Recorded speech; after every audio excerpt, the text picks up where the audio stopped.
प्रेम शिवले श्री सदगुरु जी महाराज को जय। परम पिताजी परमेश्वर को जय।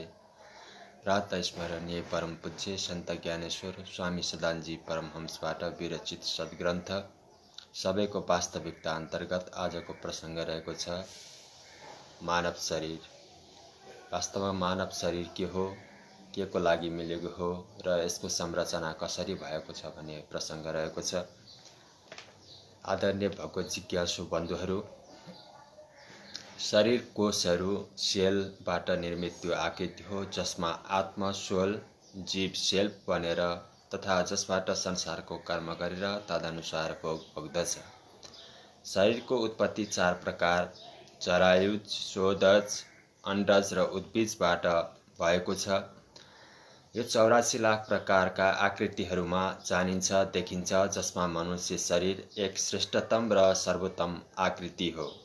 84 लाख आकृतिहरूमा मनुष्य रूप आकृतियों समान अन्य कुनै आकृति हुँदैन, अर्थात् मनुष्य शरीर सृष्टिको समस्त 84 लाख प्रकारका यौनहरूमा श्रेष्ठतम एवं सर्वोत्तम यौनी भनिन्छ। समस्त आकृतिहरू शरीरहरूमा मनुष्यको आकृति एउटा दुर्लभ आकृति हो जो परम प्रभुको कृपामाथि नै आधारित छ। यो आकृति अथवा शरीर देवताहरूका लागि पनि देवदुर्लभ छ।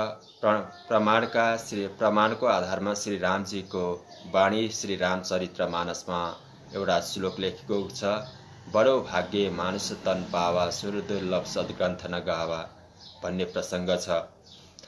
मनुष्यको शरीर ठुलो भाग्यले प्राप्त हुन्छ, देवताहरूका लागि पनि यो शरीर पाउन दुर्लभ हुन्छ। यस्तै नै समस्त सद्ग्रन्थहरूमा बताउँछन्, किनकि साधन धम मोक्ष करद्वारा पाएन जोही परलोक सवारा। जो मनुष्य शरीर मोक्ष प्राप्त गर्नको लागि ढोकासम्म पुर्याउनेवाला समस्त साधनहरूको खजाना वा धराधाम हुन्छ। यसलाई पाएर पनि जो परलोक परम आकाश रूप परम धाम जुन परमात्मा खुदागण भगवान सर्वोच्च सत्ता शक्तिको एकमात्र स्थानलाई प्राप्त गर्दैन अथवा आफ्नो सुधार एवं उद्धार गराउँदैन, सो परख दुःख पावी शिर धुनी धुनी पछताई कालही कर्मही ईश्वरही मिथ्या दोष लगाई। त्यो मनुष्य परलोक र मृत्यलोकमा पनि शिर ठोकी ठोकीकन पछुताउँछ कि हे काल महाराज, हे समय, हे काल भगवान, मलाई तपाईले बताउनु भएन। ओहो, मेरो कर्म नि खराब थियो, कर्मले नि साथ दिएन र मलाई ईश्वरले फसाइदियो, मलाई फसाइदियो, मेरो उद्धार गराएन आदि आदि। तर त्यो काल कर्म ईश्वरमाथि मिथ्या दोष आरोपण लगाइरहन्छ, किनकि कालले त बालकपन देखाउँछ चेत्न जान्न बुझ्नका लागि, तर चेत्दैन। पुनः युवा अवस्था देखाउँछ कि अब सक्षम सामर्थ्यवान भएका छौँ, अबदेखि त चेत प्रभुलाई जान र बुझ। माता पिता पत्नी पति पत्नी पुत्र पुत्री तथा धन दौलत आदि ममता तथा आसक्तिमा नफस। उमेरको तर्फ हेर, काल तिम्रो शिरमाथि सवार छ। कहिले तिमीले शरीरबाट निकालेर हतगटी लगाएर हिँड्नेछ, यसको ठेगान छैन। तत्पश्चात बुढो भएर देखाएर समाजमा धर्मात्मा महात्माहरूद्वारा धिक्कार पाउँछ कि अब त जानु नै छ। अरे मूर्ख, अबदेखि त चेत, प्रभुलाई जान बुझ र नै पहिचान गर कि आखिरकार शरीर छोडेर त कहाँ न कहीँ जानु नै पर्छ। यसैले कहाँ जानु छ, कसरी जानु छ, कसको साथमा जानु छ, अबदेखि त चेत।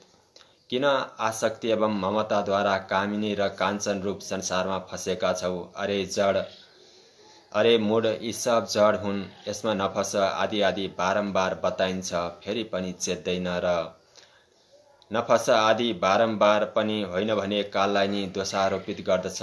उमेर वा काल वा समयमाथि प्रमाण स्वरूप श्री ब्रह्मानन्दजीको हेरौँ, श्याम कल्याण ताल दारामा लेखिएको छ, प्रभु नाम सुमरले उमर बीत जा रही, अंजलि जल न थीर रहाए, बुध बुध टपक जाए, पलक पलक में बिहर चंचला समा रही, अब तो चेत्र गवार सिर पे काल है सवार, झूठा जगत कारबार में सभी गमा रही, धन शरीर महल माल बिछड़ आत अंत काल, माया मोह विषय जाल बिच दृढ फसा रही भन्ने यो प्रसङ्ग छ।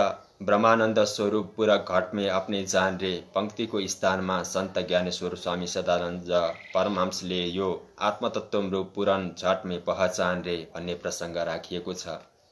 पंक्ति प्रतिस्थापित गर्यो किनकि सो रूप कहिले पूर्ण हुँदैन, किनकि सोबाट जीव मात्रको नि बोध हुन्छ र यो जीव नै घटमा रहन्छ, जबकि आत्मतत्व सदा सर्वदा पूर्ण छ तथा परमधाममा रहन्छ।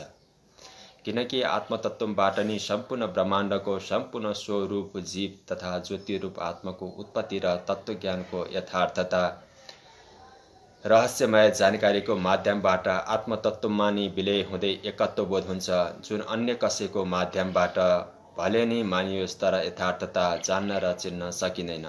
किनकि आत्मतत्व नि परम तत्व रूपी परमात्मा खुदागण पनि हो, जो शरीर होइन अपितु एक सर्वोच्च सत्ता शक्ति हो, जसलाई एकमात्र तत्त्वज्ञानद्वारा जुन बिल्कुल नि पूर्णतः वैज्ञानिक पद्धति छ जान्न, देख्न तथा बातचित गर्दै चिन्न सकिन्छ। अहिलेसम्म मात्र 3 शरीरहरू श्री विष्णुजी, श्री रामचन्द्रजी र श्री कृष्णचन्द्रजी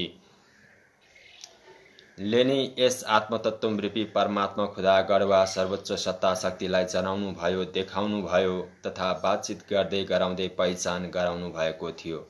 र वर्तमानमा सत्यज्ञान परिषद अम्बरपुरी आश्रमवाला सन्त ज्ञानेश्वर स्वामी सदानजी परमहंसले पनि वही आत्मतत्व रूप परमात्मालाई वही तत्त्वज्ञान रूप पूर्णतः वैज्ञानिक पद्धतिबाट यथार्थता पूर्ण जानकारी दर्शन तथा बातचित गराउँदै पहिचान गराउनु भयो।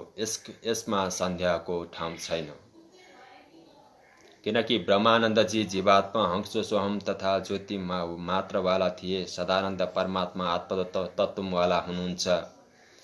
यसैले परमात्माको स्थानमा जहाँ जहाँ पनि जीव तथा आत्माको प्रयोग स्वार्थ एवं मिथ्या ज्ञान विमानवश गरिएको छ वा गरिँदैछ, प्रत्येकलाई नि हटाएर पुनः परम तत्व आत्मतत्व रूपी परमात्मालाई नि प्रतिस्थापित गर्नु मात्र नि एकमात्र सन्त ज्ञानेश्वर स्वामी सदानन्द परमहंसको कर्तव्य हो।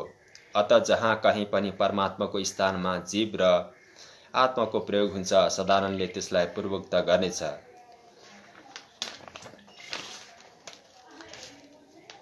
सर्वव्यापक रूप ईश्वर जान उसको भेद रे को स्थानमा आत्मतत्व रूप परमेश्वर जान उसका भेद लाई प्रतिस्थापित गरियो। उपयुक्त कुरा रह्यो काल वा समयको। अब हेरौँ कर्मको कुरा।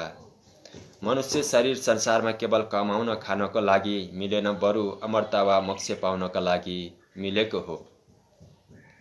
जुन परम तत्व आत्मतत्व रूप परमात्माको जानकारी दर्शन तथा बातचित गर्दै पहिचान नगरिकन सम्भव नै छैन। यस प्रकार मनुष्यले परमात्मालाई पाउने एवं पहिचान गराउने तथा मुक्ति प्राप्त गराउनेवाला कर्म नै गर्नुपर्दछ। तर मनुष्यले यस्तो त गर्दैन। उसलाई धन जनको विकास बढोत्तरीको चिन्ताले सदा सर्वदा नै सताइरहन्छ, हैरान गरिरहन्छ।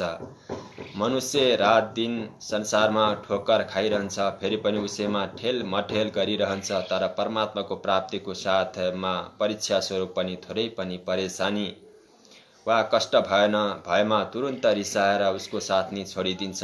यस्तो लाग्दछ कि उसको बसको परमात्मा वा परमात्मावाला शरीर भएको भए तिनीहरूले उसलाई समाप्त गर्न पनि सक्थे। तर यस्तोको पैदा भएको छ जो परमात्मालाई वा उसको शरीरलाई उसको इच्छा बिना समाप्त गरिदियोस्। परमात्मा त परमात्मा नै हो। उनका भक्तहरूलाई पनि भनिएको छ, जाको राखे सैया मारी सकै न कोही, बालन बाँका गरिसके जो जङ्ग भरी होए। यतिको बावजुद पनि मूर्छन परमात्माको संरक्षणमा बस्न सक्दैनन् र उनीहरूमाथि मनमानागिरी चल्न पाउँदैन। पुनः परमात्माको निर्देशनमा रहनु पर्दछ। अब आत्मा परमात्माबाट बिछोडिएर छिटकिएर भूमण्डलमा आउँछ, सृष्टि अन्तर्गत आउँछ, यस संसार अन्तर्गत आउँछ। तबसम्म निर्विकार निर्विकल्प निराकार रूपमा सर्वत्र स्वच्छन्द गति अर्थात् अबाध गतिले विचरण गरिरहन्छ। जबसम्म कि त्यो कुनै सूक्ष्म आकृतिलाई रूपलाई धारण गर्दैन। यो आत्मज्योति जसरी कुनै स्थूल आकृतिसित सम्बन्धित हुन्छ अथवा सम्बन्ध स्थापित गर्छ, त्यसरी नै यी दुवै रूपहरू आत्मज्योति र स्थूल शरीरभन्दा अलग एउटा तृतीय रूप धारण गर्दछ अथवा तेस्रो रूपमा परिवर्तित हुन्छ जो सूक्ष्म आकृति वा सूक्ष्म शरीर वा जीव हो। यो सूक्ष्म शरीर अथवा जीव आत्मज्योति स्थूल शरीरको बीच दुवैको प्रतिनिधित्व गर्दछ। जीव त्यो सूक्ष्म आकृति हो जो आत्मज्योति र स्थूल आकृति दुवैले युक्त रहँदै पनि दुवैभन्दा अलग आफ्नो कार्य एवं कार्यक्षेत्रको रूपमा क्रियाशील तथा त्यसको परिणाम स्वरूप फलाफल पाप पुण्य भोगिरहन्छ। यो बारम्बार नयाँ नयाँ स्थूल आकृतिहरू शरीरहरू धारण गर्दै विभिन्न विधि विधानहरूले युक्त भएर कर्म गरिरहन्छ। त्यसको परिणाम पाप पुण्य स्थूल आकृतिहरू शरीरहरूलाई छोडिकन भोगिरहन्छ। जीव जुन स्थूल आकृतिहरूलाई धारण गरिकन कर्म गरिरहन्छ त्यसको परिणाम स्वरूप स्थूल आकृतिहरूलाई छोडिकन सूक्ष्म रूपबाट पाप पुण्य भोगिरहन्छ। ती स्थूल आकृतिहरूलाई नै योनि भनिन्छ जो 4 विभागहरू जरायु, स्वोदज, अण्डज र उद्भिज अन्तर्गत 84 लाख प्रकारका छन्। यसैलाई 84 लाख योनि भनिन्छ। त्रेतायुगमा श्री रामचन्द्रजीले पनि आफ्नो प्रजाहरूलाई उपदेश दिने समयमा यो भन्नुभएको थियो जुन आफैमा महत्त्वपूर्ण प्रमाण स्वरूप लिन सकिन्छ। श्री रामचरित्र मानस अन्तर्गत उल्लेखित उक्त कथनलाई हेर्नुहोस्। आकर 4 लक्ष्य 84 जोनि फिरत यह जीव अविनाशी। अविनाशी जीव संसारमा आएर 84 लाख योनिहरूमा विचरण गरिरहन्छ। उपर्युक्त जुन 84 लाख प्रकारका योनिहरूको वर्णन छ ती योनिहरूको प्राप्त कर्म एवं संस्कारहरूको आधारमा भइरहन्छ। जसको जस्तो कर्म एवं संस्कार हुन्छ उसलाई उस्तै योनिको प्राप्त हुन्छ, अर्थात् जस्तो गर्ने उस्तै भर्ने। यो योनि अन्तर्गत नि मनुष्य योनि मानव शरीर पनि एक योनि नै हो, तर त्यसको प्राप्ति मात्र कर्म एवं संस्कारहरूमाथि नै आधारित रहँदैन। यो शरीर लाखौं लाख योनिहरूमा भ्रमण गर्दै पुण्यको पुँजी राशि हुन्छ। तत्पश्चात प्रभुको जब अहेतुको कृपा हुन्छ तब सूक्ष्म शरीर रूपी जीवलाई स्थूल मानव शरीर मनुष्य योनिको प्राप्ति हुन्छ। 84 लाख योनिहरूमा यो योनि एक प्रकारले सूक्ष्म शरीरका लागि परीक्षणको योनि हो। जस प्रकार एक विद्यार्थी 364 दिन जब पढ्दछ उसलाई आफ्नो कक्षाबाट उत्तीर्ण मुक्त हुनका लागि एक दिनको उसलाई परीक्षाको अवसर मिल्छ, ठीक त्यसै प्रकार सूक्ष्म शरीर अर्थात् जीवलाई त्यो 83,79,979 योनिहरूमा भ्रमण गर्दछ। तब उसलाई यी योनिहरूबाट मुक्त उत्तीर्ण हुनका लागि मनुष्य योनिको अवसर मिल्दछ। जस प्रकार आफ्नो कक्षाबाट उत्तीर्ण मुक्त हुनका लागि परीक्षा अत्यावश्यक हुन्छ, यति मात्र होइन परीक्षा बिना विद्यार्थी आफ्नो कक्षाबाट उत्तीर्ण घोषित हुन नै सक्दैन। ठीक त्यसै प्रकार जीवलाई यो जन्म मरणको विधानबाट मुक्त हुनका लागि मनुष्य योनि आवश्यक हुन्छ।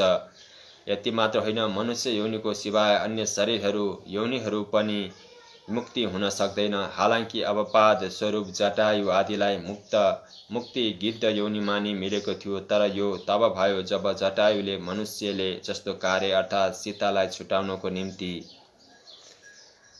छुटाउनका निम्ति आफ्नो स्थूल शरीरको अलिकति पनि प्रभाव गरेनन्। यही कारण हो अर्थात् उसलाई यो त्यागलाई हेर्दै नै आत्मतत्त्व रूप परम ब्रह्मको अवतार श्री रामचन्द्रजीले आफ्नो विशेष कृपाको पात्र बनाएर उद्धार मुक्त गरिदिनु भएको थियो। तर यसबाट यो सिद्धान्त बनेन कि जीवलाई अन्य योनिहरूमा पनि मुक्ति मिल्न सक्दछ। यो सिद्धान्त कि मुक्ति जब मिल्नेछ तब मनुष्य योनिमा नै मिल्न सक्दछ, अन्य योनिहरूमा होइन। यो सिद्धान्त त्यसरी नै आज पनि स्थिर छ र अगाडि पनि रहनेछ।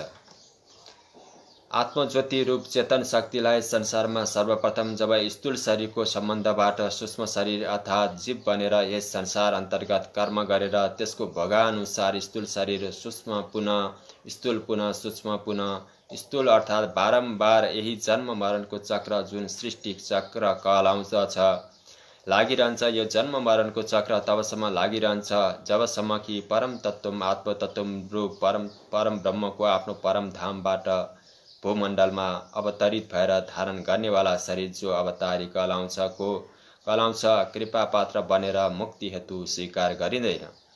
जन्म मरण रूप चक्र सूक्ष्म शरीरद्वारा स्थूल शरीरको धारण गरिनु, जन्म तथा स्थूल शरीरलाई छोडेर सूक्ष्म रूपले सूक्ष्म जगत अन्तर्गत नरक स्वर्ग र जहन्मु वा हिबुन हेलमा विचरण गर्नु मृत्यु मरण हो। पुनश्च पुनश्च अर्थात् बारम्बार सूक्ष्मबाट स्थूल र स्थूलबाट सूक्ष्म शरीरको रूपमा परिवर्तित भइरहनु जन्म मरणको रूप चक्र हो। सृष्टि चक्र चेतन आत्मा र शक्तिद्वारा जीव र वस्तु रूपमा परिवर्तित भएर आपसी सहयोगको माध्यमले कर्म गर्दै भोग भोग्दै बारम्बार कारण सूक्ष्म स्थूल तत्पश्चात सूक्ष्म स्थूल कारण आकृतिहरू शरीरहरू वस्तुहरूमा परिवर्तित हुँदै रहनु नै सृष्टि चक्र हो। आत्मा र शक्ति परम तत्त्व आत्मतत्त्व रूप परम ब्रह्मबाट छिटकिएको वा बिछोडिएको चेतनयुक्त आत्मज्योति मात्र आत्मा र चेतन रहित ज्योति मात्र शक्ति हो।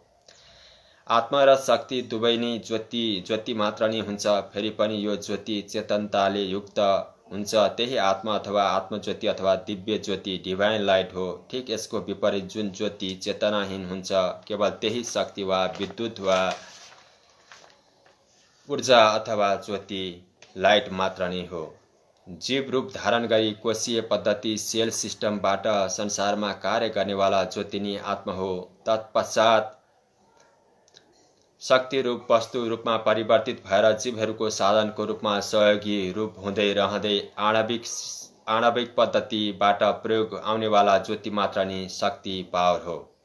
कोशीय पद्धति जीवद्वारा इच्छा र शरीरहरूद्वारा आपसमा मैथुनको माध्यमले शुक्र रूपमा परिवर्तित कोष, तत्पश्चात बीजको माध्यमले गर्भाशयमा प्रविष्ट भएर आकृति शरीरको रचना आदि विधि विधान कोशीय पद्धति हो। यो आत्माद्वारा जीव रूप धारण गरेर गर्ने एक मानवता पद्धति हो।